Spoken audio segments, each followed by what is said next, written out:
Hi everyone, how are you today? Welcome to our security risk management class.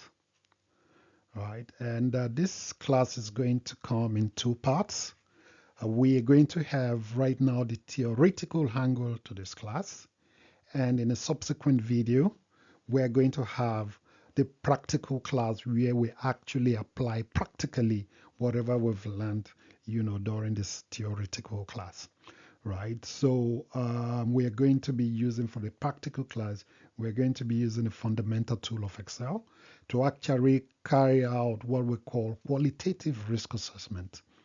Right, so please don't go nowhere. This is very important if you want to learn how to manage risk. And at the end of this theoretical lesson, we would have known what a risk is, what a threat and vulnerability is. We will also learn about the two methods of risk assessment, which is the quantitative method and the qualitative method. We will also learn how to calculate quantitative risk, right, which is one method of risk assessment. We will also learn, like I said earlier, using the Excel, how to carry out qualitative risk assessment. It is also very important that we also look at during this theoretical class what physical security risk management is. From my experience, and this is very fundamental, organizations or entities tend to overlook, the aspect of physical risk management until there's a breach. So we are going to be looking at what physical risk management is, what are the controls that we need to put in place. I can bet you these are controls you already see around you, the physical controls you already see around you to mitigate risk, right? So we'll be discussing that as well. Also, let me remind you that risk managers are wanted in every organization, irrespective of size, right? The demand for risk managers is high, right? If you doubt it, just go to LinkedIn and type, and go to jobs and type, risk managers. You will see the number of jobs, right, that will come up. So risk is very, very fundamental to every organization, most especially taking into cognizance, right, the very volatile landscape, threat landscape, that is evolving every second, right? So knowing risk management is a game changer in your search for highly paying jobs. Like I say to everyone, if you understand risk and can manage risk, you have won the race. So sit down, fasten your seatbelt, and let's enjoy the class. Please don't forget to like and subscribe to this channel. Thank you very much. In this class, we are going to look at Introduction to Security Risk Management. You would have noticed that in our everyday lives, we are confronted with several risks, and we take actions knowingly or unknowingly to mitigate or avoid that risk altogether. For example, when we build our homes, we put doors, burglaries, windows, CCTV cameras, fire alarms, etc. All this we do because we intend to deter or prevent someone from gaining unauthorized access into our homes. In taking all these measures, we are managing risk already. And all the measures we are taking in risk management are called controls. So, in simple view, we can say a risk is the extent to which an entity would be affected adversely if a threat is allowed to exploit a vulnerability. We will also be looking at risk management processes, risk management life cycle, and the risk management framework. We will also be looking at physical security risk. Now, physical security risk, right, is something we probably see every day in our workplaces, in our homes, right? We encounter it and we take measures to actually prevent it, prevent a risk from happening. Now, this is one area organizations or entities don't take too seriously until there is a breach. right? So we will be looking at physical security risk, and in subsequent videos, we will look at other risk factors as well, right? So please sit down and continue to watch this video. Thank you. Welcome to Security Risk Management. Distinguished ladies and gentlemen, we are confronted in our organizations with several types of risk. And this risk can range from operational risk, financial risk, environmental risk, regulatory risk, or security risk. What is security risk management? Security risk management is a process that involves the identifying, assessing, and reducing of security threats to the confidentiality, integrity, and availability of information stored in an organization's assets. An asset is anything that has value that an organization is willing to protect. And where can we find an organization's assets? Assets can be found in an organization's assets inventory. All organizations must have an asset inventory that states clearly what types of assets they have, the criticality of those assets, and the functions of those assets. What is the confidentiality of data or information? Data confidentiality refers to the practice of safeguarding information from unauthorized access, disclosure, or alteration. It ensures that only those with appropriate permissions can have access to sensitive data, protecting it from misuse. Confidentiality also applies to personal data, trade secrets, and other private business information. And that is why organizations take steps to ensure confidentiality by ensuring password management, the principle of least privilege, segregation of data, data encryption, and implementing multi-factor authentication. What is the integrity of data?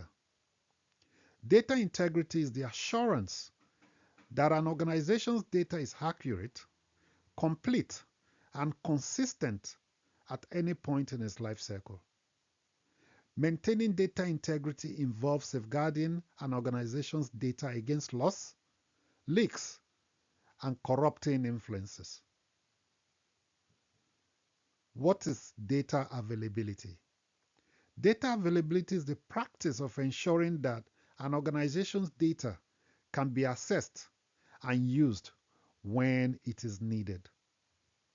And that is why organizations ensure availability by providing multiple backup sites. For example, organizations store data on multiple servers so as to have redundancy, so that if one server is attacked, organizations can provide customers with data or information from another server.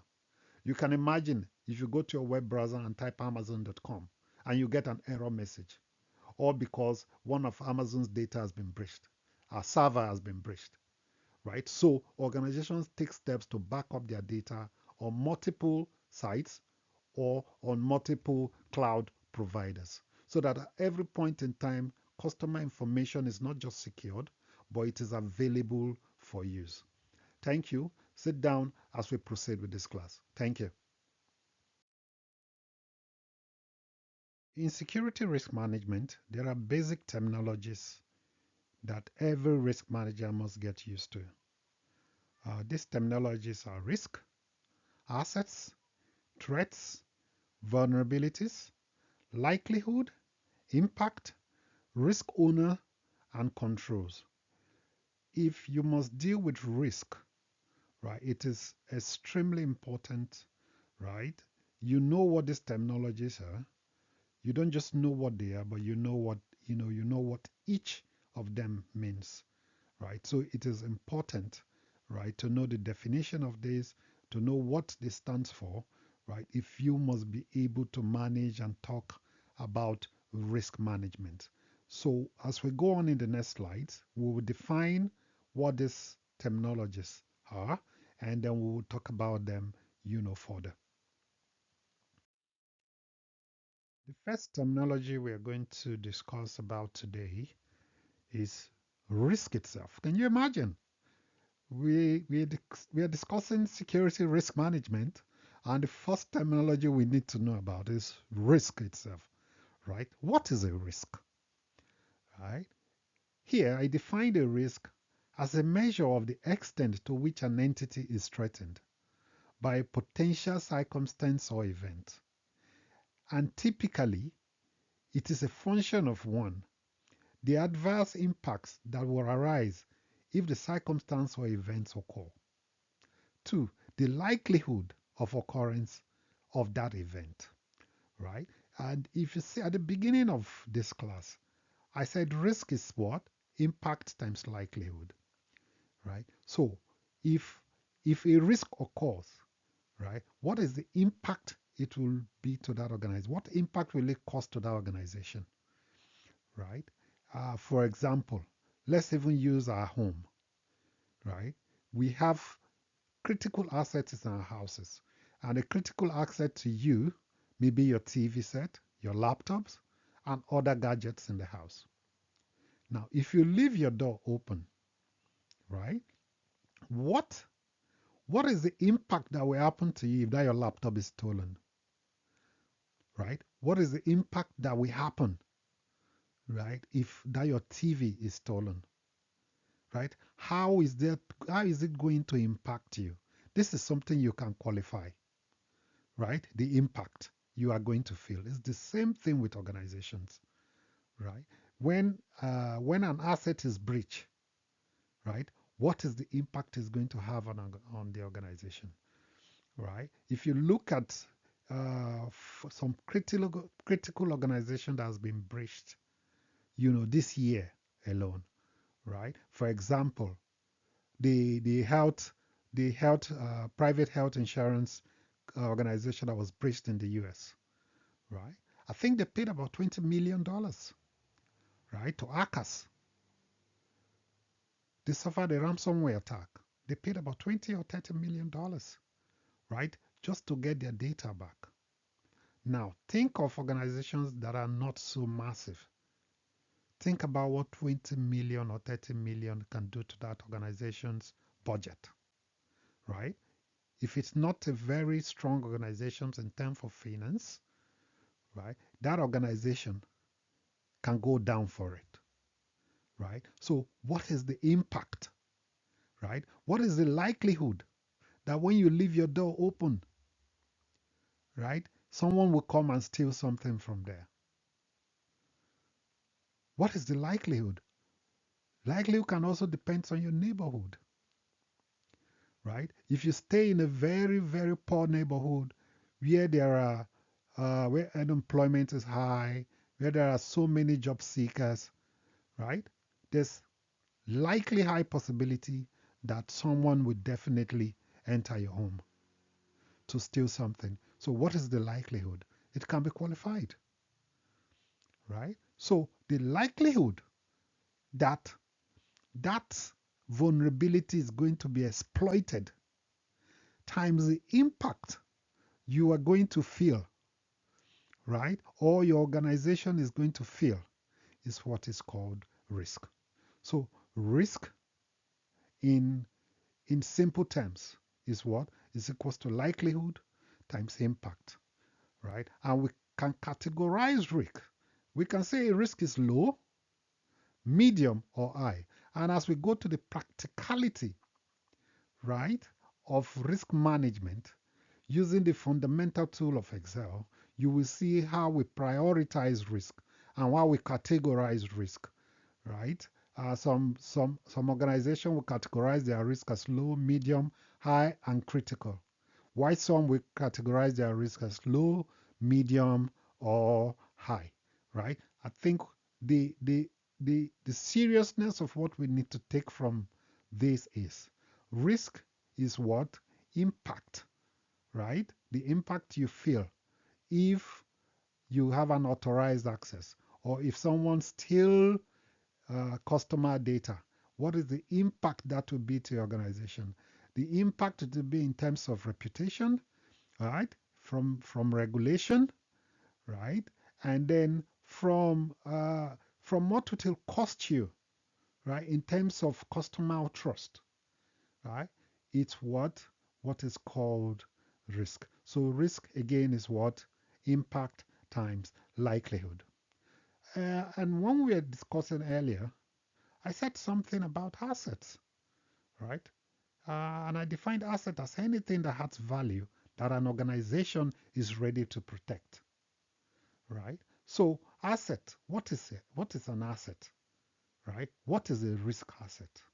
Here, I defined it as anything, either resource, process, product, or system. An asset can be anything. An asset can be a person, right? And that is why even in organizations, right, we do risk assessment on people because people are assets to an organization, right? So anything, an asset or a risk asset is anything, resource, process, product, or system that has some value to an organization and must be protected is referred to an asset. I'll take that again. Anything, resource, process, product, or system that has some value to an organization and must be protected is referred to what? As an asset. Any asset that carries a degree of risk is now what referred to as what? A risk asset. Right? An asset is anything that has a value that an organization is willing to protect. And any of that asset that carries a degree of risk is referred to as what? A risk asset. And another basic terminologies we will be looking at in security risk management is threat. Right? And what is a threat? Because a lot of people confuse threat and what vulnerability. Right? So it is very important we get the two distinctions, right, before we even go into the definition. And I would do this by using, just this basic analogy. Right? Now, imagine you have a home, right? And in your home, you have several gadgets. You have your laptops, you have your TV, you have the PS5, right? And all these assets you consider critical. Now, also imagine that in this your home, you left your door open. Now, leaving your door open, right, we attract bad people, right? Let's even assume you are in a volatile area, right? You will attract bad people. Now, that bad person, that malicious actor that goes into your home to steal your laptop because you left your door open, right? That person and the action he or she took is what I consider a threat. Now, the door that was left open for this threat actor to enter the house to steal your laptop is what I call what? A vulnerability. The laptop that was now stolen, right, is what is called what? An asset. I'll take that again. Right? If you leave your door open, you attract bad people that will gain unauthorized access into your house and then steal your property. Now, that person that entered your home to steal your laptop is what? A threat. Now, the door that was left open for this threat to enter into your home is called what? Vulnerability. That door that was left open is called what? Vulnerability. Now, the property, the laptop that's stolen is called what? An asset. right? So you see how these three comes to play, right? The threat exploited a vulnerability, and as a result of that, stole your asset. That is what? The laptop. So now, let's look at the definition, since we now understand, right, what threat, vulnerability, and an asset is. Now, what is a threat? Here, I define the threat as a malicious act that aims to steal or corrupt data or disrupt an organization's systems or the organization itself. Security threats can come from a variety of sources, including individual hackers, hostile nation states, terrorist groups, trusted individuals, and organized crime gangs. Some common types of cyber threats include malware, social engineering, man-in-the-middle attacks, denial of service, and injection attacks. Security threats can also include physical threats, such as shoulder surfing, tailgating, and dumpster diving. Now, what is vulnerability? Vulnerability is a weakness that exists in an asset that increases the likelihood of a danger occurring. A vulnerability is a weakness that can be exploited by cyber criminals to gain unauthorized access to a system. After exploiting a vulnerability, a cyber attacker can install malware, run malicious code, steal sensitive data, or exploit other weaknesses. So you see the fundamental, you see the definition of a threat and a vulnerability, and you see how that simple analogy we gave, right, really explains these two terms, right, to even the simplest of, to even to this extent that a child can understand it, right? So that is threat and vulnerability. We will look at other basic terminologies in the next slide. Some basic terminologies in security risk management we'll be looking at today is also likelihood, impact, and risk owners. Let's start from likelihood. Another word for likelihood is probability. And for every organization have, assets, critical assets, right, that they are protecting. Now, what is the probability that despite I have this asset, for example, let's say it's a server, right, and I have put all these existing controls in place, password management, multi-factor authentication, data encryption, right, that despite all these existing controls I have put in place, what is the probability that I am still going to suffer a breach? That probability is what is called likelihood.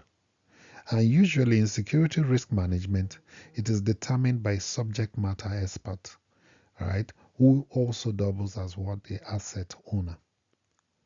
Right, so I defined likelihood here that this is the probability of a security risk event occurring during a defined period.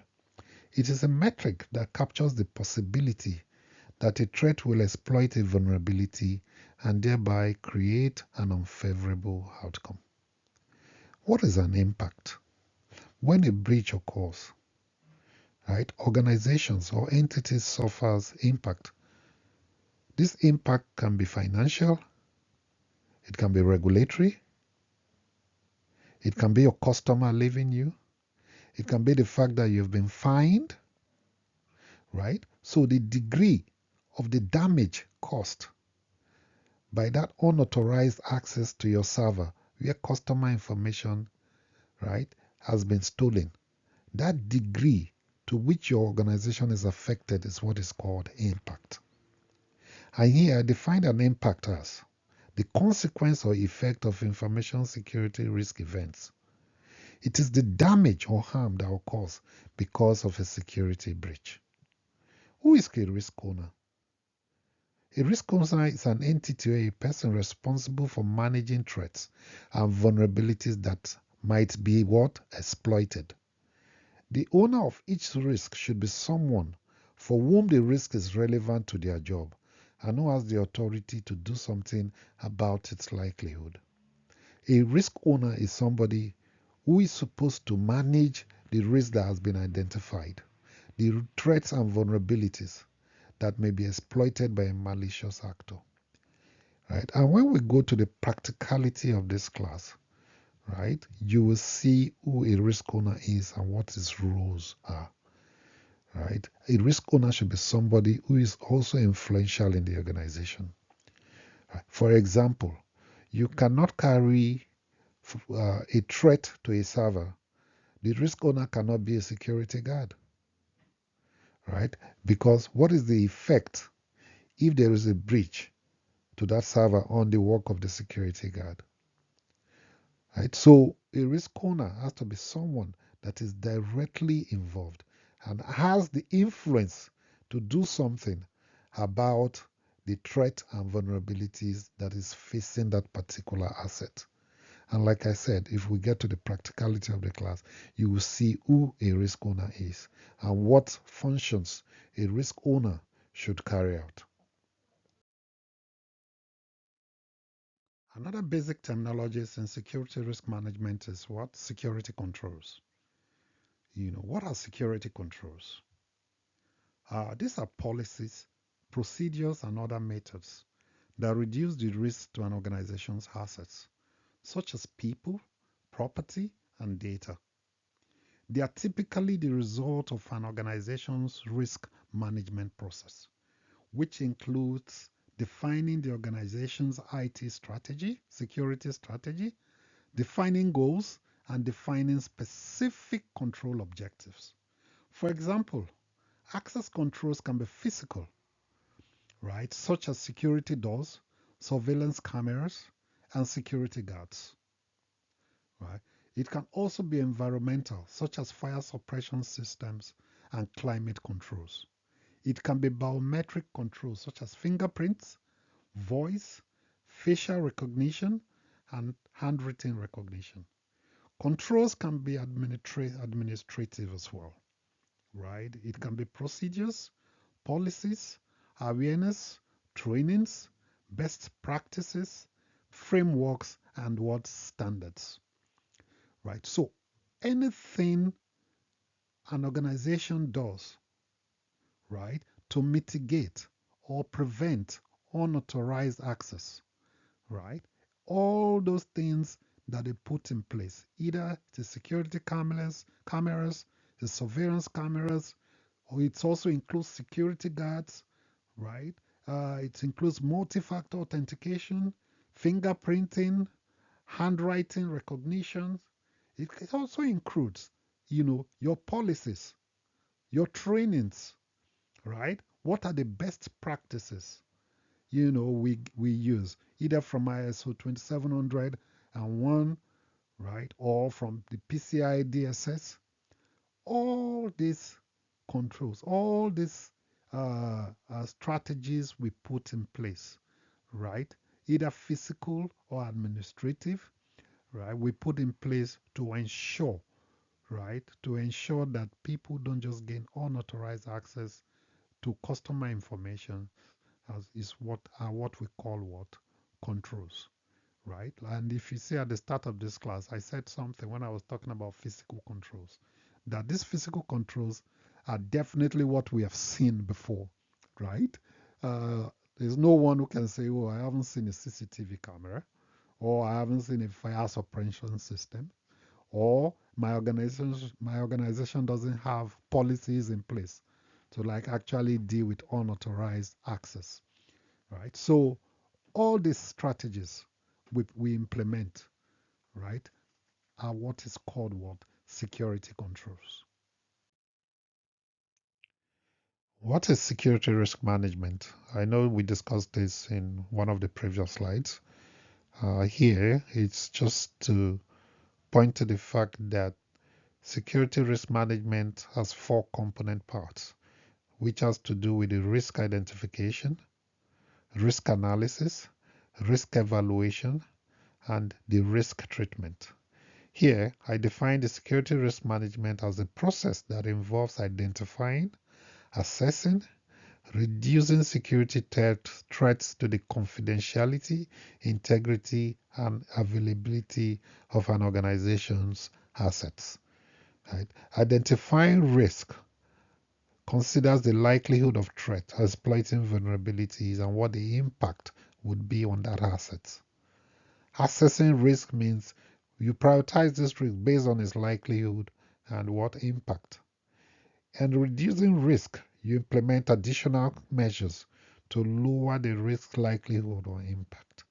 By the time we go to the practicality, the practicals of this class, right, all this will come out in its full glare, right? And you will understand it better. That is why it's very important that we don't just take this theoretical class alone, right? If you look at the theory, please also make sure you watch the practical class, right? Because it will reveal a whole lot of things, most especially on these four component parts of security risk management, that is risk identification, risk analysis, risk evaluation, and the risk treatment. Now we know what a risk is, right? But how is risk assessed and how is it calculated? There are two fundamental methods that are used to calculate risk. One is the quantitative method. Quantitative method is where we use mathematical formulas to calculate what the likely cost to an organization would look like if a threat happens to exploit a vulnerability. If a particular risk is allowed to happen, the cost it is to an organization, right? The quantitative method uses a formula to calculate it, and you are going to see it in subsequent slides. While the qualitative method just categorizes risk on a scale of low, medium, or high, based on the likelihood and impact of the risk being perceived. The qualitative method involves risk managers discussing with subject matter experts, and based on that, they categorize this risk to an asset as low, medium, or high, and then they deal with, based on the organization's risk appetite, right? They deal with high and medium risk. For example, I've never seen organizations that take low risk, that deal with low risk. Most organizations I have worked for and I have seen deal with high risk and medium risk. Some organizations don't even deal with medium risk. I've also worked for organizations that low and medium risk doesn't even get to the dashboard, right? Critical and high risk is what makes it to the dashboard, and it is based, right, on organizations' risk appetite that is captured, fundamentally captured in the risk management framework. So when, as a risk manager, it is very important that you read your organization's risk management framework to determine what the organization's risk appetite is. Very, very important. But most organizations, like I said earlier, will actually deal with high and critical risk. Some will also take medium risk, but very few. I've not seen any organizations that actually deal with low risk. They only monitor low risk. Most organizations will use the qualitative method, right? And as we go on in the subsequent slides, you see why most organizations use the qualitative method, because one, it's very simple to actually carry out, because it involves risk owners discussing with asset owners and categorizing this based on low, medium, or high risk. So what is risk? Risk is, simply put, likelihood has impact, right? The likelihood that an event is going to happen that will cause an adverse effect to an organization. And when that happens, the degree of harm that it will cause to that organization, which of course in the impact is what is called what? Risk. So in simple terms, risk is equals to what? Likelihood times what? Impact. Now we're going to look at risk management processes, life cycle, and framework. Let's go. The risk management processes involve 5 stages. Number 1 is the definition of context, right? Why definition of context can simply what the objectives of this risk assessment is. Why are you embarking on this risk assessment? What is the scope of this risk assessment? What are the likely outcomes, right, you want to achieve at the end of this risk assessment? This is very important because it's just like a guiding steps, to why you are doing this and what the likely outcome will be at the end of it. So it's very, very important. Definition of context, right? Identification. The second one is identifying risk, right? Yeah, the risk manager work with the subject matter experts, who I also call asset owners, to actually identify threats and vulnerabilities confronting this risk. So asset owners, right? Working with risk managers to actually identify threats and vulnerabilities is what formed what? Risk identification. Number 3 is risk assessment, right? You assess risk based on what? Impact and what? Likelihood to the confidentiality, integrity, and availability of information. Here also, you prioritize risk, right? Based on what? We can have low risk, we can have medium risk, we can have high risk, and we can have what? Critical risk, depending on the organization you work for. And earlier, I said most organizations we treat critical and high risk. Some we treat medium risk. Right? But I haven't come across an organization that treats low risk. They only monitor low risk. So number 3 is what? Assessing risk. Number 4, when you have identified risk and you've assessed these risks and you've prioritized these risks based on criticality, right? You need to treat this risk. Risk treatment is simply recommending controls that will protect an organization's assets from malicious actors.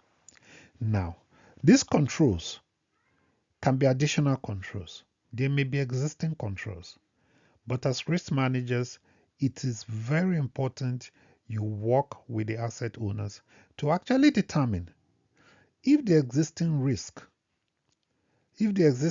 controls are enough. If they are enough, are they effective? Right? If they are not, then we need to recommend additional controls so that we can put in place and further safeguard the organization's assets.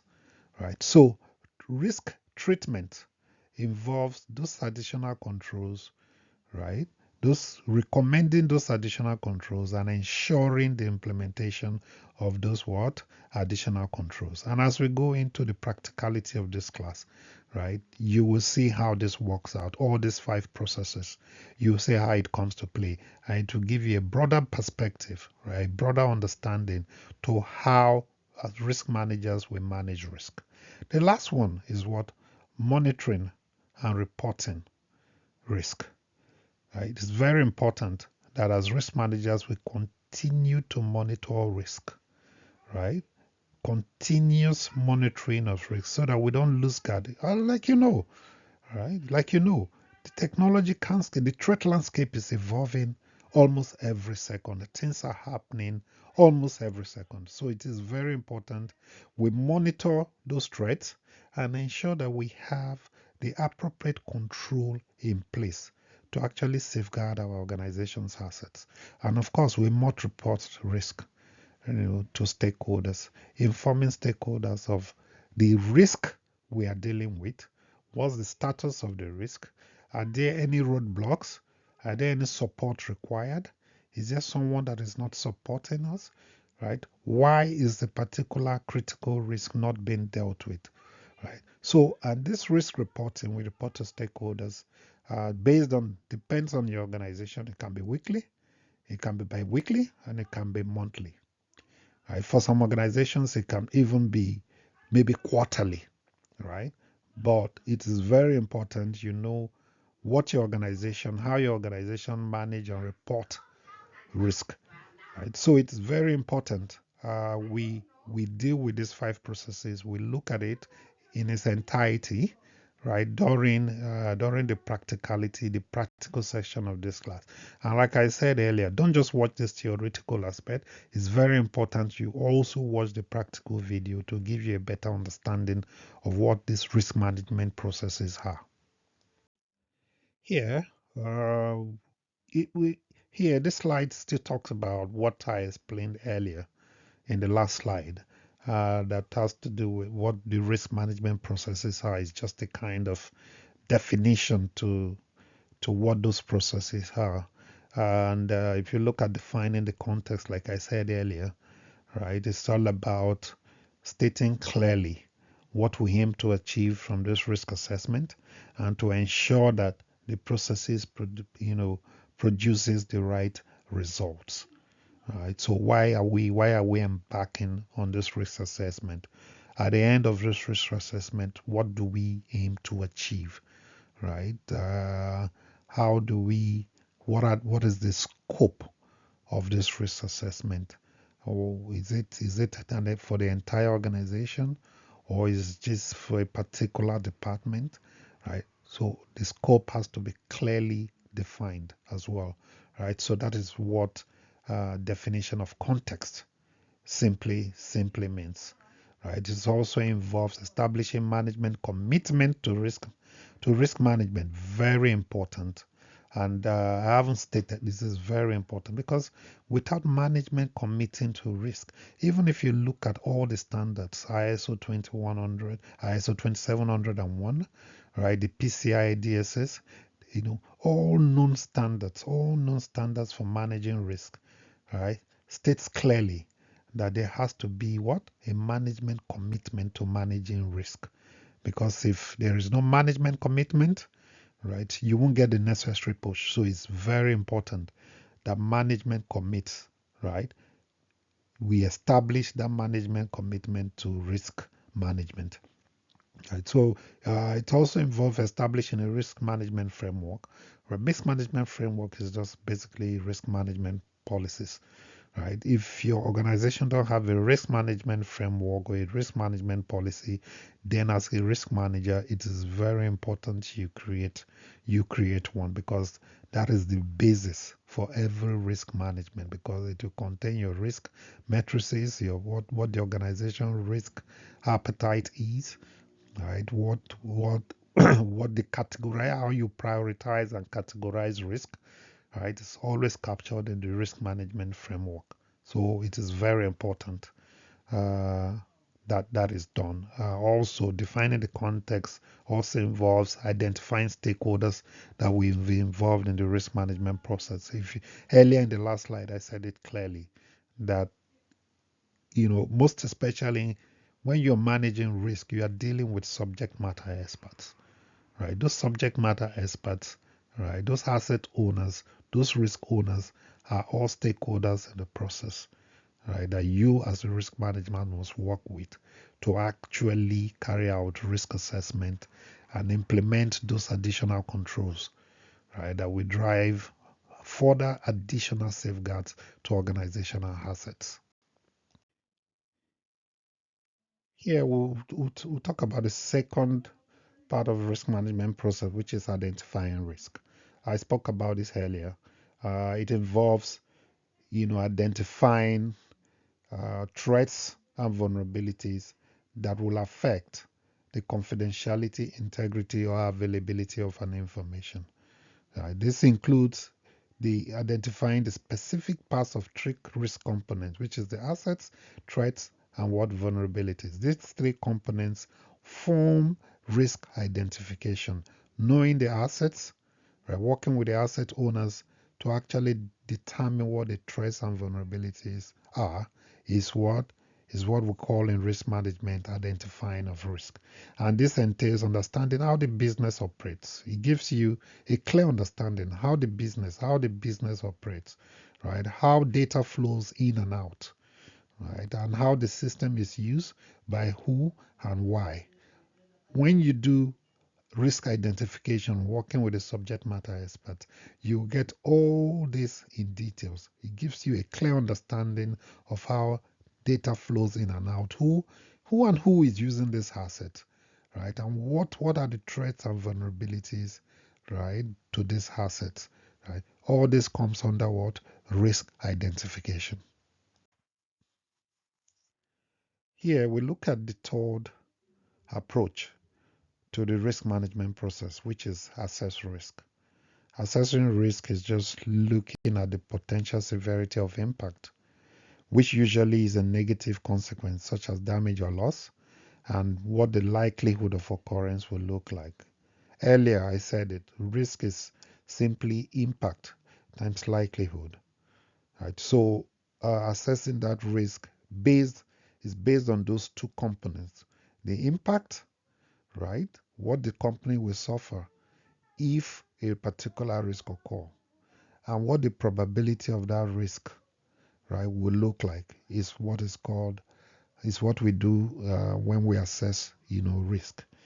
And it's very important that organizations identify assets that they have, right, and look at what is it that can go wrong, right, and what is the threat, what is the vulnerabilities, right, that can actually go wrong if this happens, right, and how can it happen?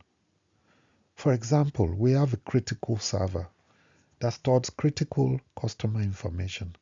How can this server be breached, right? Who and who have access to this server? So looking at what can go wrong, how it can happen, will enable us to actually recommend controls that will lessen the risk, right, to that particular asset. So organizational asset inventory is very important because that's what states the entire asset inventory, the entire asset an organization has, and clearly states its criticality, right, and its priority to the organization. And it is based on that that risk managers and asset owners work to actually develop controls that can safeguard that particular asset. The risk matrix is also part of what we use to actually prioritize risk in the third approach to the risk management process, which is what? Assessing risk. So here is a 5x5 matrix. Some organizations will use a 3x3 matrix, and some will use a 4x4 matrix. Here on this vertical side of the table, you see its likelihood, and on the horizontal side is what? Impact. And like I said earlier, what is risk? Risk is equals to what? Likelihood times what? Impact. So to fill this table is just to multiply the likelihood, right, times the what? The impact. So here you see 5 times 1 is 5, 5 times 2 is 10, 5 times 3 is 15, 5 times 4 is what? 20, and 5 times 5 is what? 25. Same thing is 4 times 4 is 4, 4 times 2 is 8, 4 times 3 is 12, 4 times 4 is what? 16, and 4 times 5 is what? 20. So looking at this table, you see that the green colors, right, are what? Low risk. The yellow colors show what? Medium risk. And the red colors shows what? High risk. And like I said earlier, low risk, most organizations don't treat low risk, they just monitor it. Some will treat medium risk. My organization does not even treat medium risk. Low and medium risk doesn't even find it to our dashboard. Right? So, and for a score above 13, right, we consider the risk as very high. That is, the impact of this risk to an organization will be very, very, very fatal. So it is very important to recommend controls and ensure that those controls are actually implemented. Where can you find your risk matrix?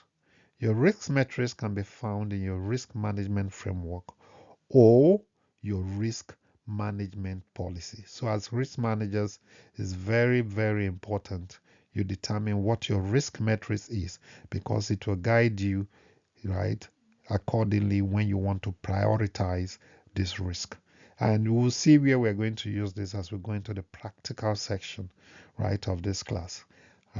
Finally, a risk is assessed as a high risk if the existing controls available to mitigate the risk is insufficient, or if the likelihood of the vulnerabilities, weaknesses identified is high due to what reoccurrence.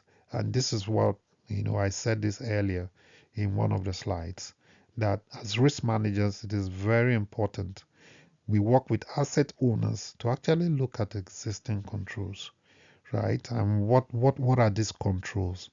Are these controls limited?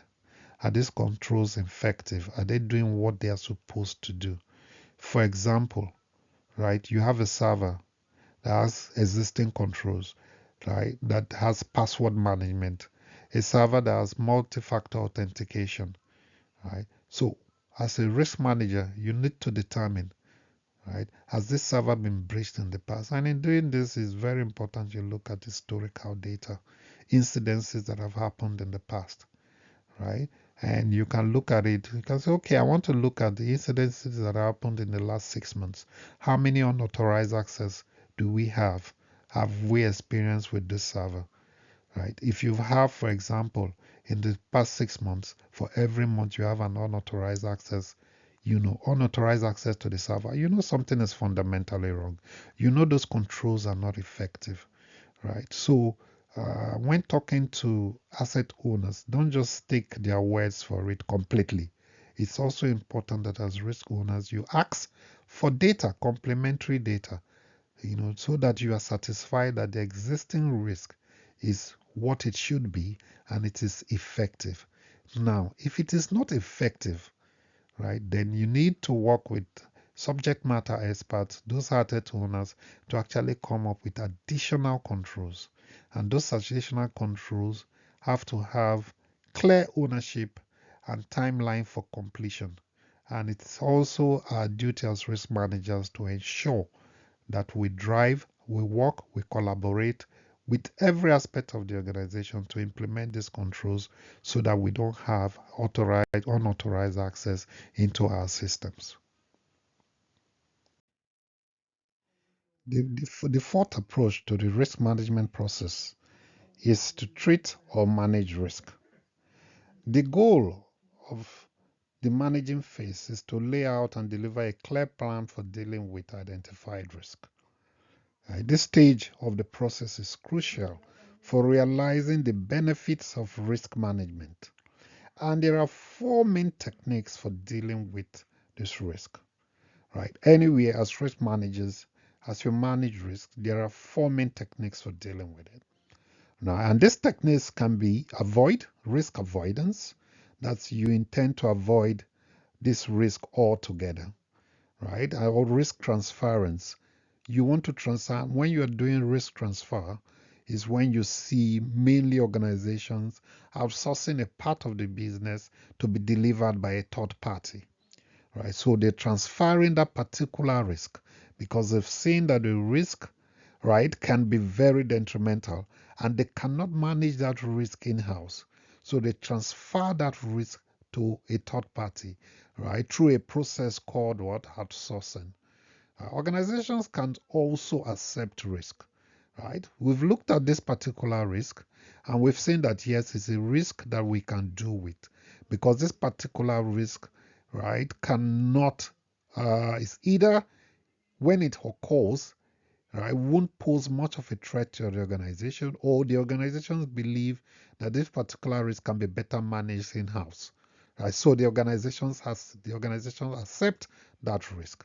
Risk can also be reduced or mitigated, right? This is where uh, risk managers working with stakeholders actually prefer recommend controls that can be implemented so as to manage this particular risk. So again, risk management has four basic approach.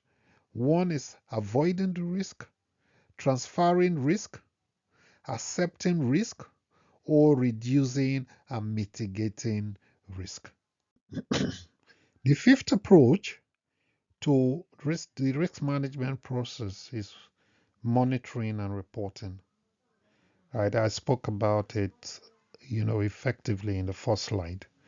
And here I have stated that the risk is about revisiting risk regularly.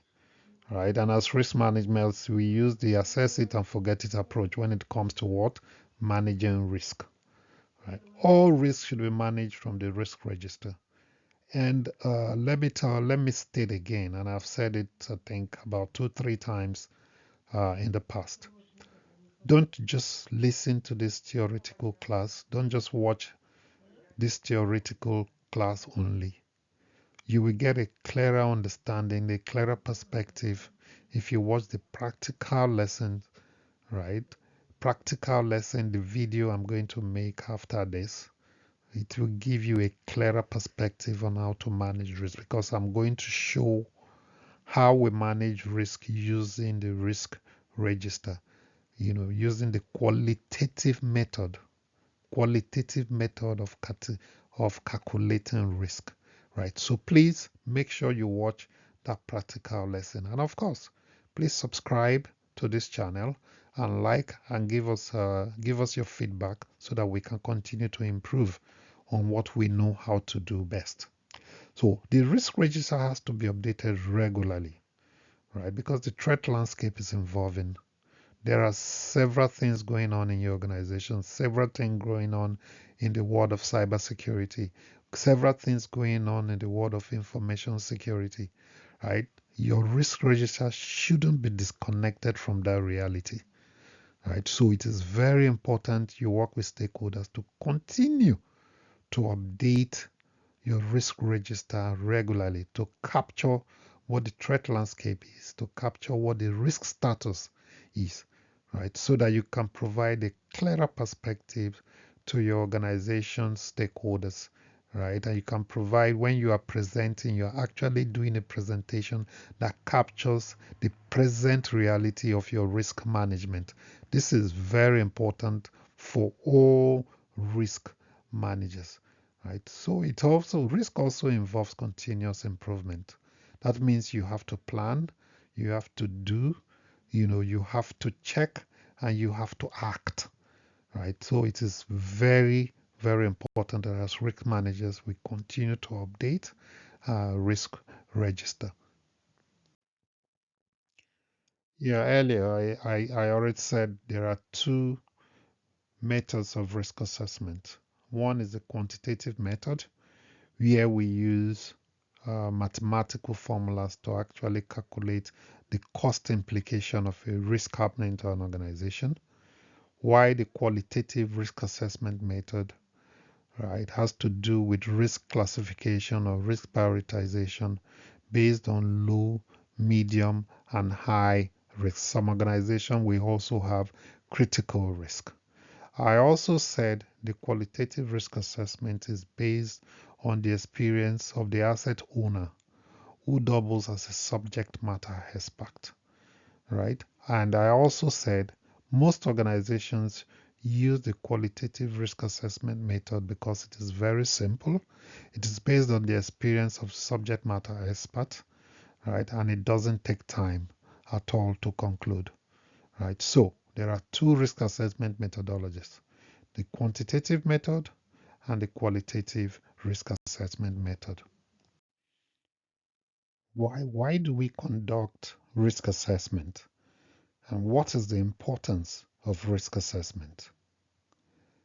Risk assessment helps us to comply with the law because it helps with identification of gaps that shows if an organization or an entity is actually complying with the law.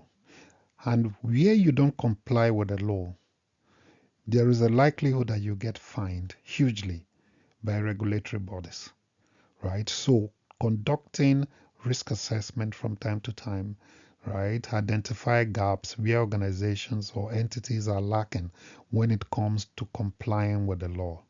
So it helps us with what? It helps organization with what? Complying with the law. It also helps in identifying of risk. And this is what we have discussed in details earlier. The risk identification, right, is very important, where you work with asset owners to actually determine what threats and vulnerabilities are. So identifying risk contains three core components, which is the assets, threats, and what? Vulnerabilities. Risk assessment also helps in reducing the likelihood of incidents, right? Because, like I said earlier, right, if you determine an asset that is very critical to an organization, for example, a server that stores customer sensitive information, right? Organizations put existing controls in place to ensure that malicious attackers don't get to that server and steal customer information. And as a result, it helps those controls that has been put in place helps to actually reduce the likelihood of incidents. You can imagine if there is no control. Take for example your house. Imagine if you leave your house open, and most if you live in an area that is very volatile and susceptible to theft. If you open your doors, you can imagine, right, the number of theft incidents you are going to get, right? So all these controls, right, makes risk, helps reduce the likelihood of those incidents, right? It also helps in organizations to save money, because if there is a breach, the smallest breach, right, that will happen will make organizations spend thousands of pounds. I know of an organization that just unauthorized access, the malicious attackers didn't even steal the customer sensitive data, right? But the fact that they were able to gain access, right, that organization spent close to $250,000 to actually carry out incident reporting, because you have to get external auditors to actually come and audit, and all those things you pay for, right? So carrying out risk assessments regularly and updating your risk register and determining if a control is effective or not, thereby recommending additional controls, right, helps organization to save money, because if you suffer a breach, right, you are going to spend much more. What's that saying again? Prevention is better than cure. Also, it helps motivate staff, right? Carrying out risk assessment motivates staff, because you also do risk assessment on people, right? People are also classified and categorized, based on the criticality of job they do, right? Risk assessment helps to motivate staff, and it helps in improving what? Performance, right? Because as risk managers, one of our jobs is also to ensure that we drive risk owners, right, to ensure that recommended controls are actually implemented. And they're not just implemented, that they're implemented and seem to be doing what they are supposed to do. And when this happens, right, performance is actually, it also helps in improving what? Performance. Qualitative risk assessment is simply risk managers working with asset owners, subject matter experts, and other stakeholders to actually determine what a particular risk is to an asset. And it is based on the experience of the subject matter what? Experts, right? It doesn't involve using of mathematical formulas like the quantitative risk assessment. The qualitative risk assessment on is premised on the experience of the subject matter expert. And how it works is risk managers working with stakeholders to actually allocate numbers, right, based on criticality to the likelihood that an event or a risk is going to happen. looking at existing controls, and if this risk happen, what is going to be the impact on the confidentiality, integrity, and availability of information. So, in a nutshell, simply put, right, the qualitative risk assessment that is used by most organizations anyways is based on what subject matter experts. And when we go to the practical aspect of this class, right, you will see how this play. You see how qualitative risk assessment is done. You see how risk managers engage the asset owners, the subject matter experts to actually determine likelihood and impact, looking at existing controls and actually stating the fact that if those controls, and asking relevant questions to determine if the controls are working, right? If they're not working, what additional controls can we put in place? So again, ensure you watch the practical class of this video, and it's going to be in a subsequent video, right? So very, very important. I've emphasized this over and over again to get a clearer clarity, to get a clearer picture of how this work. It is very important. Right? You watch the practical section, right? That has to do with qualitative risk assessment. What are the advantages of qualitative risk assessment? Easy presentation. The results of a qualitative risk assessment can be presented graphically using a risk assessment matrix. You recall when I showed you the 5x5 risk assessment matrix, and I also said some organizations will use the 3x3 or the 4x4 risk assessment matrix. So it is very important that as risk managers, you get this from your risk management framework. Number two, it's easy to prioritize.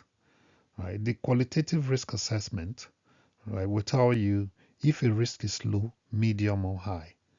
And I also said earlier that most organizations I know will treat high risk. Some will treat also medium, right, including the high, but most will accept low, right, and monitor the low risk, right? So it is the qualitative risk assessment method already provides this prioritization, and with that, it helps organizations to actually know where to divert and focus resources on, right? It's a simple assessment method, right? Because it doesn't require any training, it doesn't require much training or using complicated software or tools. There's no need to quantify the impact on schedule and cost. Since qualitative risk assessment does not quantify the risk impact on schedule and cost, time is saved during the assessment because it doesn't involve you calculating any risk on the schedule or any risk on finances. Right? As a result, time is saved. Number five, there's no need to determine frequency. The qualitative risk assessment don't depend on the risk occurrence frequency. This saves the team time as they do not have to predict the frequency and exact timing of each risk. So, like I said, the qualitative risk assessment method is what organizations use. Most organizations I know use the qualitative risk assessment, and it is premised on these five core advantages. Every other thing stems from these five core advantages because of its simple nature. And over time, it has been determined to be very, very viable as well. And it doesn't require you conducting too many trainings or using too many complicated softwares. In fact, a lot of organizations I know just use Excel, to manage this. And our practical section is actually going to show we are going to use the fundamental principles of Excel to actually show how we use qualitative risk assessment method. Like for everything in life that has an advantage, right, it must also have what? A disadvantage. Now, what are the disadvantages of a qualitative risk assessment? Number one, the assessment is highly dependent on the experience of the team. So what this implies is, right? A team, for a new team, an organization that has a new team where the experience is not so much, will struggle using what? The qualitative risk assessment. Or for an organization that has high attrition rate where qualified, experienced staff leaves the organization, right? Conducting a qualitative risk assessment may what? Be a challenge. Number two, the evaluations are subjective. Hence, it may be different depending on the assessor. Yes, because this involves working, right, with stakeholders, right? If 5 people conduct a qualitative risk assessment, it's very possible that you're going to get 5 different outcomes, right? Because one, it actually also, because it involves human, because human collaboration, right? Relationship might differ. For example, I may have a very good relationship, right, with the stakeholder or the asset owners, and he will tell me everything that is happening, right? All the threats, all the vulnerabilities that can confront an asset, right? But if somebody else goes that doesn't have a very great relationship, right, some of these vulnerabilities, some of these threats may not come up, right? So that is why in risk management, building effective relationship is also very, very important, right? And it's also one of the disadvantages of a qualitative risk assessment. Number three, cost analysis is not carried out as part of the risk assessment, right? Because the qualitative risk assessment doesn't involve calculating cost, right? So, and like you know, the executives like numbers, like they like to see what the impact will be on the cost, right? And determining risk based on cost creates urgency. Where there is no impact on cost, right? There is every likelihood that it may not get the urgency it deserves, right? So clearly, it's actually a disadvantage because there is no cost analysis attached to it. But the qualitative risk assessment has proven to be very, very vital, and that is why most organizations use it because it actually helps, right, in its functions to actually mitigate risk. After we've looked at the qualitative risk assessment method, it's also important we look at the quantitative risk assessment method. And the quantitative risk assessments rely on accurate data that may be measured statistically or by other computer methods. The outcomes are generally expressed in monetary terms and reflect how much money the organization may lose because of identified risk. Right? Because this involves calculating, right, expressing whatever risk outcomes in monetary terms, there's a high sense of urgency when chief executives see that a particular risk is going to cost the organization a fortune, right? There is that urgency to actually want to deal with it quickly. Right? So the quantitative risk assessment, unlike the qualitative risk assessment, has to do with monetary terms expressions. And there are key terms when we want to do the quantitative risk assessment. Right? We will be looking at the single loss expectancy, the annual rate of occurrence, and the annual loss expectancy. Right? As we go on, we're going to see how we use the quantitative risk assessment to actually calculate risk and expressing it in monetary terms. Now we are going to see an example of how we use the mathematical formula for a quantitative risk assessment. Right? I want you to understand that before you use the quantitative risk assessment, there are 4 fundamental items that you need to be familiar with. One is the single loss expectancy. 2 is the annual loss expectancy. 3 is the analyzed rate of occurrence. And 4 is the exposure factor or the likelihood factor. Now, let's start with the single loss expectancy. The single loss expectancy is computed by multiplying the entire value of an asset by an exposure factor or a likelihood factor.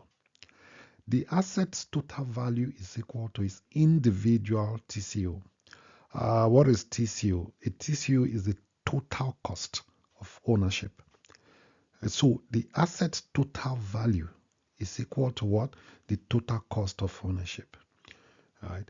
And what is the exposure factor? The exposure factor is the estimated percentage loss of an asset from a specific defined threat. The estimated loss of an asset from a specifically defined threat. The exposure factor is usually a guess, right, by the subject matter expert who is very experienced and probably who doubles as the asset owner. Right. So the single loss expectancy is equals to the total cost of the asset times the exposure factor. Now, like I said earlier, the total cost of ownership is equals to the what? The total assets value. Now, let's assume we have the total cost of asset to be £3,000, right? And the exposure factor is what? 20%. If you look at the single loss expectancy, right, will be what? 600%. Because the single loss expectancy is what? The total cost of ownership, right? Times what? The exposure factor. Right. Now, if you look at the annual loss expectancy, right? The annual loss expectancy is a formula that can be used to estimate the amount of money that could be lost as a result of perceived threats and impact. Right? The annual loss expectancy is a method for prioritizing asset protection for a company. Organizations use the annual loss expectancy to actually prioritize, right, asset protection. Now, when we are discussing about the qualitative risk assessment, we talked about risk metrics, right? And for the qualitative risk assessment, we said organizations prioritize risks based on low, medium, or high. Same thing when organizations use the quantitative risk assessment. And because the quantitative risk assessment has to do with what? Cost. Has to do with what? Cost in terms of monetary expression, right? Organizations also have this risk matrix.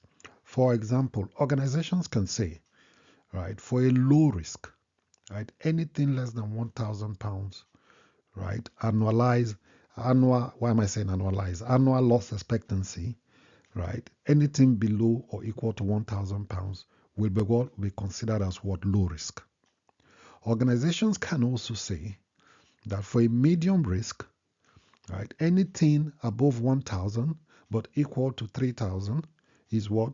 Considered as what? Medium risk. And for a high risk, organizations can say anything above £3,000 is considered what? A high risk. And where can you find, as a risk manager, where can you find all this? This will be contained in the word risk management framework.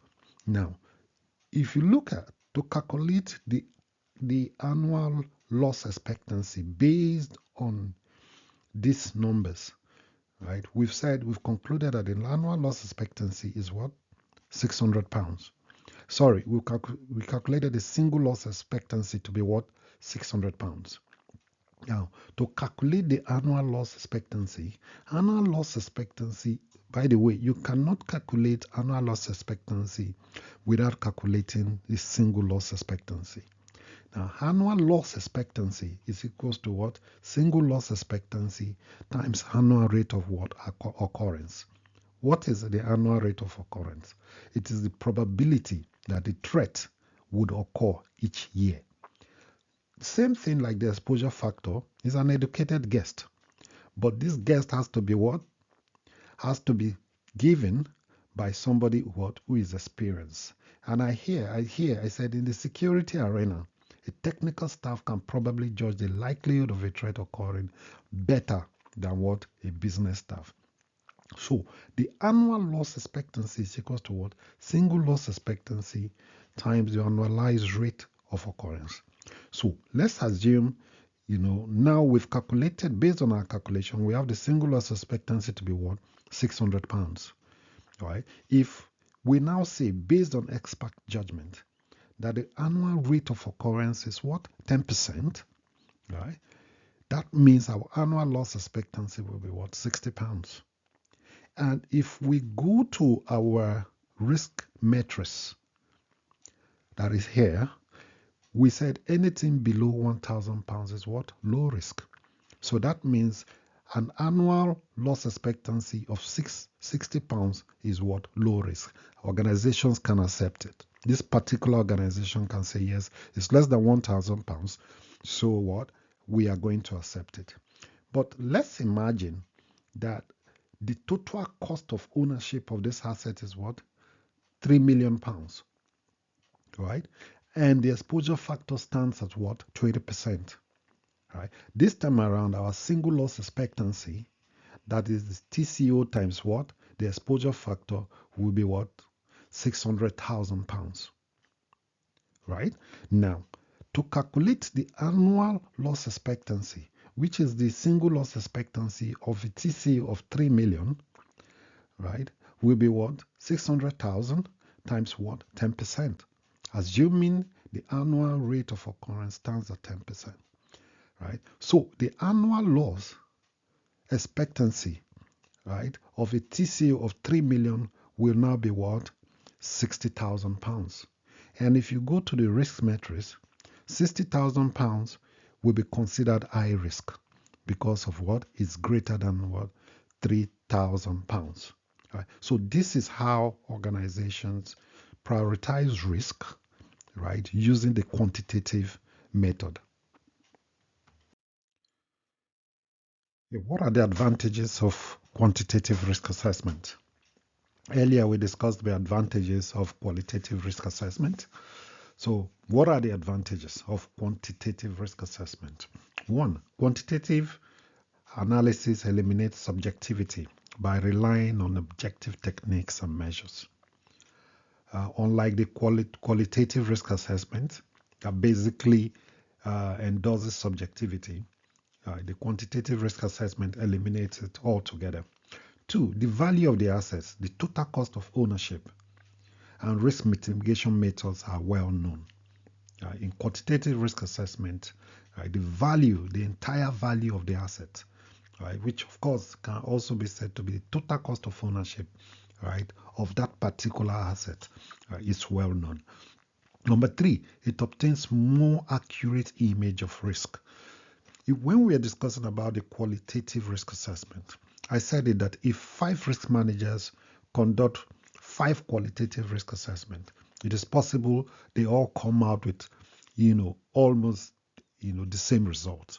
But for a quantitative risk assessment, it is it gives a more accurate image, of that risk. If 5 risk managers use a quantitative risk assessment, it's almost certain they will arrive almost at the same result.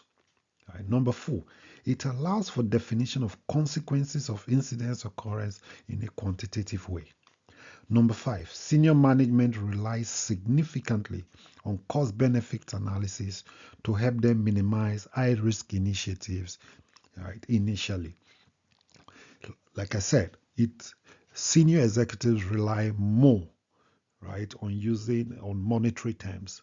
They relate more to cost benefit analysis, and they treat issues that shows expressions in monetary terms, urgently, so because they are business executives, they are looking at figures, they are looking at monetary terms, so they relate more with the quantitative risk assessment. Number 6, the outcomes can be expressed in management jargon, e.g., monetary value, probability. Because it's in monetary terms, these senior executives relate more to it, like I said earlier. And because you are using a cost expression, we use more of those monetary cost benefit analysis, management jargon, right, for them to understand it, very well. So they relate to quantitative risk assessment as a result of this, right? So again, the quantitative risk assessment, right, uses mathematical formulas as we've shown earlier. Why the qualitative risk assessment methodology, right, is more of experience based on what the subject, based on the view of the subject matter experts. Yeah. What are the disadvantages of quantitative risk assessment? Quantitative risk methods can be difficult and time consuming. And that is why a lot of organizations prefer using the qualitative risk assessment methodology. Number two, it works well for an organization that has a well-known automated security management tools and accompanying knowledge base, right, in the past. Right? So it's very efficient for organizations that have automated security management tools and have that historical knowledge base, right? If not, it becomes really, really difficult to carry out. Number three, it is generally more expensive, demanding greater experience and advanced tool, right? Because of its expensive nature, right? A lot of organizations prefer the qualitative method. And of course, to carry this out, you need a very strong experienced team. If not, you won't be able to carry it out. And that is why lots of organizations, would prefer the qualitative risk assessment method. Right? A lot of organizations, most especially smaller organizations, don't have that expensive nature, that that money to automate their systems and to have a team, a very experienced team to actually carry this out. So as a result of that, the organizations prefer. Lots of organizations prefer the qualitative risk assessment methodology. Uh, Here, this slide, I just tried to give a summary, a kind of comparison between the two methodologies. That's the qualitative risk assessment methodology and the quantitative risk assessment methodology. Number one, for the qualitative risk assessment, like I said earlier, is quick and simple to carry out.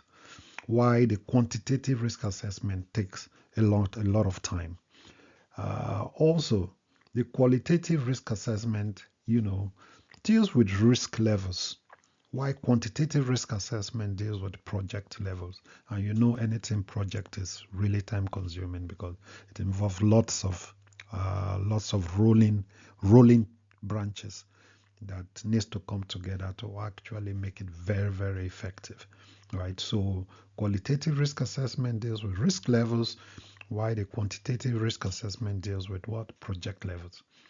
Right. For the qualitative risk assessment, there's no need for any additional software or tools. You are not spending money for any additional software or tools.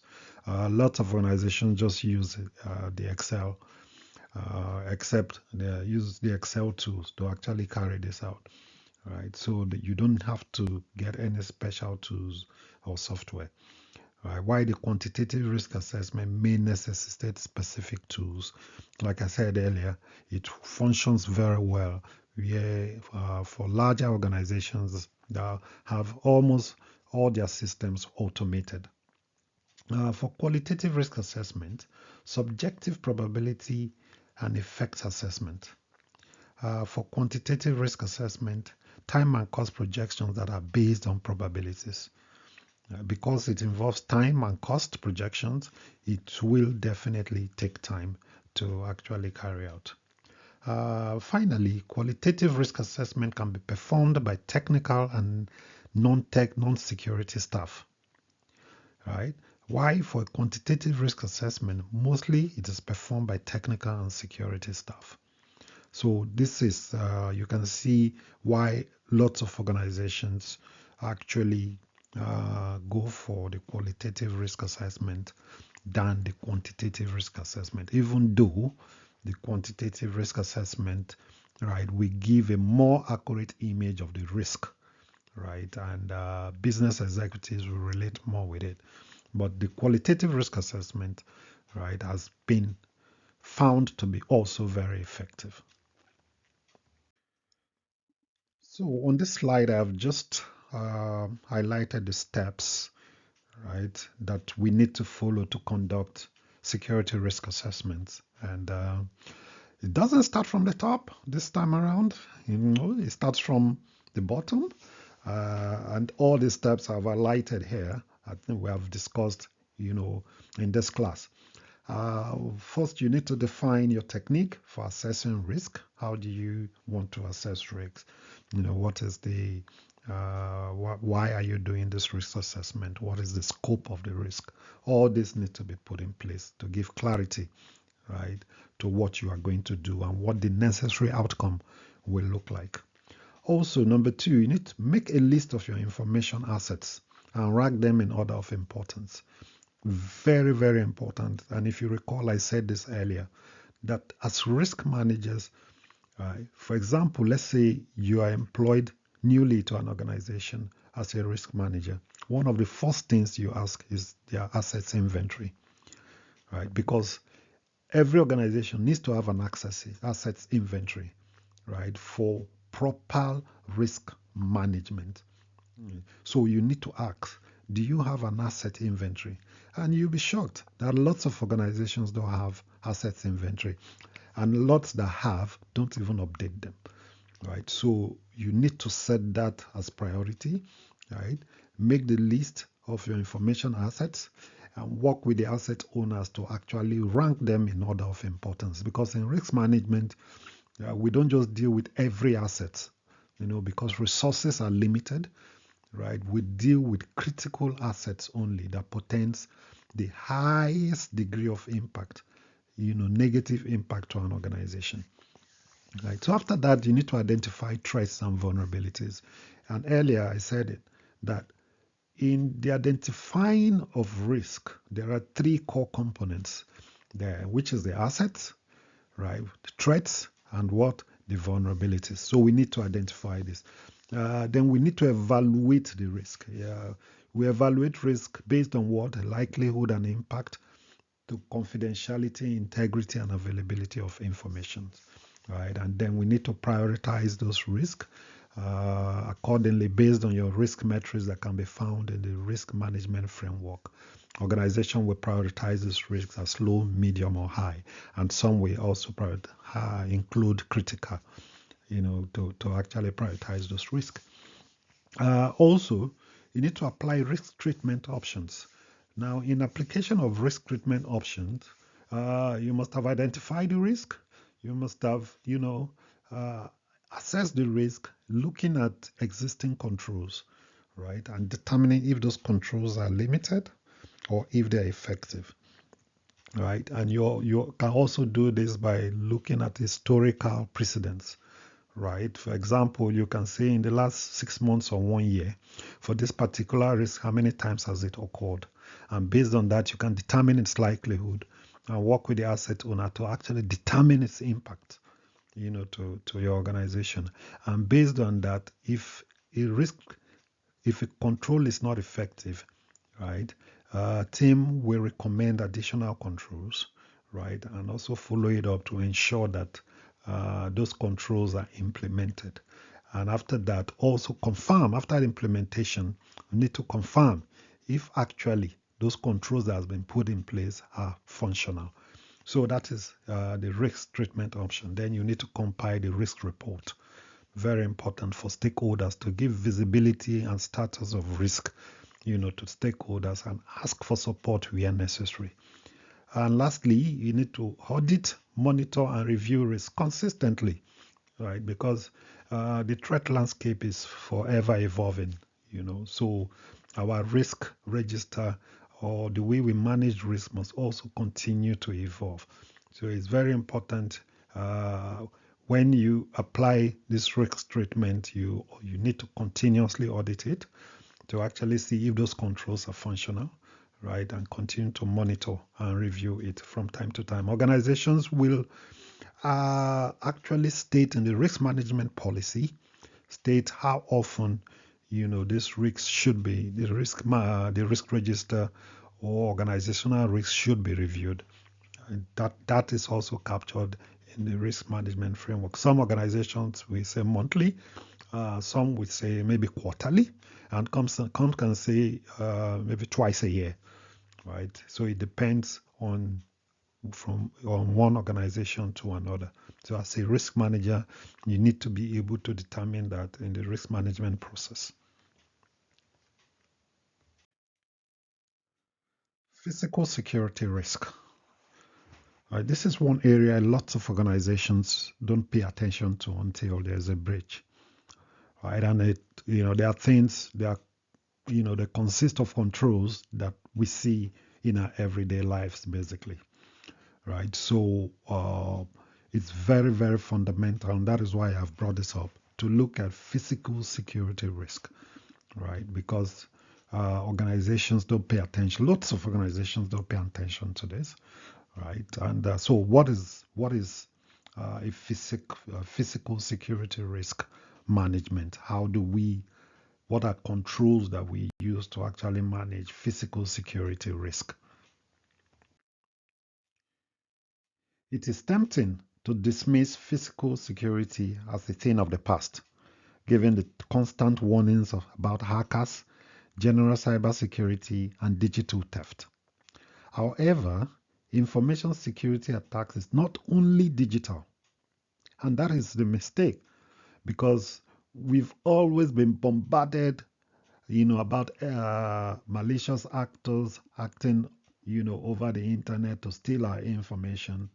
That organizations and individuals has mostly forgotten about physical security, how important physical security is as well, right? So it is one aspect of information security that organizations must take very, very hard look, on.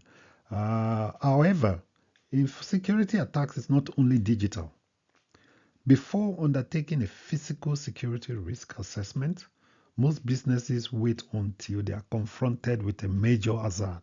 And that is what I have said earlier. Right? If there is really no major hazard, organizations pay less attention to physical security. That is, even physical security is even closer to them, because a lot of the people that will attack over the internet, some are not even in your country, they're in different jurisdiction, right? So physical security is much more closer to you, but because of that, I think it's given less attention. By this point, the company has not only lost money, right, after the major hazard. At this point, the company has not just lost money, but it may also have destroyed its reputation and undermined customer trust.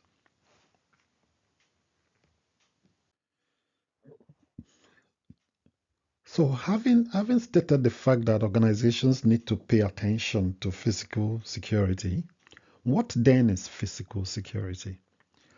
Physical security refers to the safeguarding measures that are designed to restrict unauthorized access to equipments, facilities, and resources, and to protect properties and people from harm or danger. Here is a list, of what contains physical security. By no means exhaustive, anyways. You see physical controls that, add to the physical security architecture. Is what the CCTV system. Your CCTV cameras are part of physical security. Your intercom evacuation is part of physical security. Your elevators are part of physical security. Power management, a part of physical security. Your UPS is part of physical security. Your HVAC is part of physical security. Your lighting is very, very much part of physical security.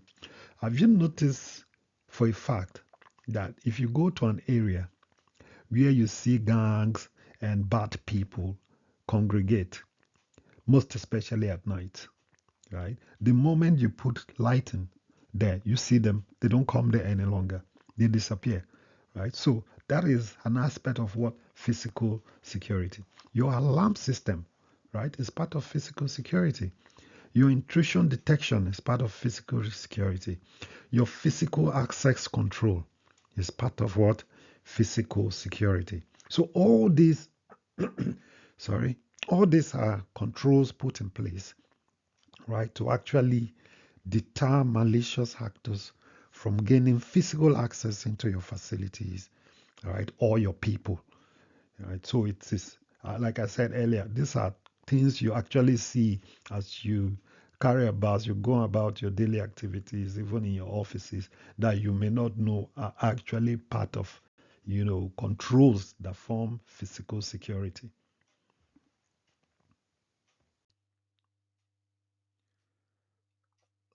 I would say again, lots of organizations pay very little attention, to physical security, right? And it is high time we start beaming our searchlight, to physical security, because it can also be very, very detrimental in terms of financial impact and in terms of your reputation, right?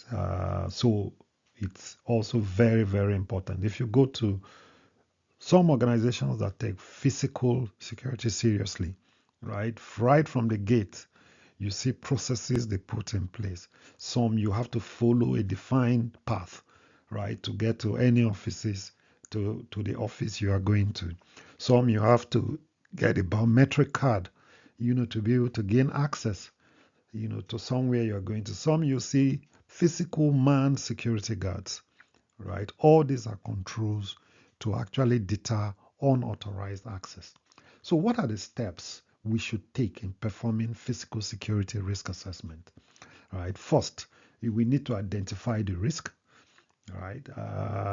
And this include working with stakeholders to identify risks that can portend danger to the organization. Number two, we need to assess threats and vulnerability, right? And number three, we must examine the current site and facility security. Number four, we need to examine facility operating procedures. How do we operate here? How do we operate in this facility? Right? What is in place in terms of procedures that people must follow before they gain access into that facility? Right? Is there any gap? Is there any compliance gap? Right? Are we complying with the policy? Right? If there is a gap, then it needs to be identified because it portends to a risk.